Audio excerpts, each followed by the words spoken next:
გისმენთ ქალბატონო ეკა.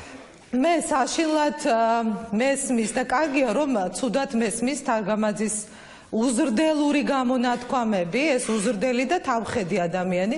მე მას მინდა ვკითხო, ის რას ახსრებით დადიოდა, როდესაც უკრაინაში ცხოვრობდა ლამის და როგორ ხდებოდა, რომ ისი და მისი ძმის კომპანია მილიონობით ბრუნვას აჩვენებდნენ ხელისუფლებაში მოსვლის შემდეგ. ვის ხარჯებზე ლაპარაკობს თარგამაძე? მთელი ავია კომპანიის, რა ვიცი, თუ რამე ტენდერები იყო, ყველაფერში თქვენი ხავით ჩართული, გინდა დოკუმენტები და ცოტა ხნის წინ გაჩვენეთ.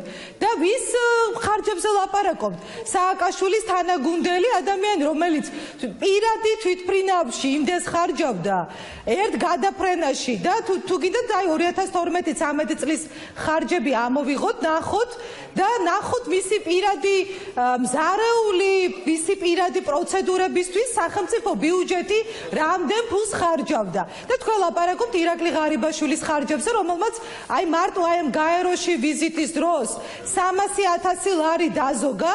ის არ წასულა პირადი თვითმფრინავით, როგორც თქვენი საყვარელი პრეზიდენტი დაფრინავდა ხოლმე თავის მეგობრებთან და უამრავ თანხლებთან ერთად, წავიდა ჩვეულებრივი თვითმფრინავით და დაზოგა ეს თანხა. და ეს თანხა სხვათა შორის მთლიანობაში უდრიდა მთელი იმ დელეგაციის ხარჯს, რომელიც იყო გაღებული. და თქვენ ადარებთ ახლა ირაკლი ღარიბაშვილის პრემიერობის პერიოდში აი მართლა ღიად გამჭვირვალეთ და მართლაც ძალიან მაღალი პასუხისგებლობით მიღებულ ყველა გადაწყვეტილებას მივლინების ხარჯებიას თუ სხვა ხარჯებთან დაკავშირებული საკითხები სააკაშვილის კრიმინალურ ქცევას, როდესაც მისი პირადი ხისა გახდა სახელმწიფო ბიუჯეტი და ამაზე საქმე აღსრულდა 19 მილიონი მარტო 2019-13 წლებში არის დახარჯული.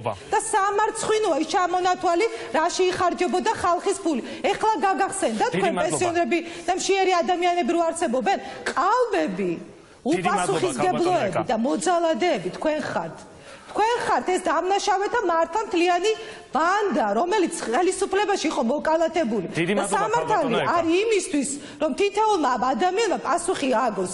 და ის ვისი უფლებებიც იყო ფეხბურთში გატანილი, მათი უფლებები არის დასაცავი. მე ამას ვამბობ, ადამიანი, რომელსაც შესაძლოა 22,000 განცხადება მიღებული და რომელიც ვიბრძოდის სწორედ აი ამ სამართო მოძალადე რეჟიმის წინააღმდეგ. ეხლა მიდით და დაითვალეთ რამდენ ადამიანს ვერ ამოხადეთ სული ბატონო გივი. დიდი მადლობა.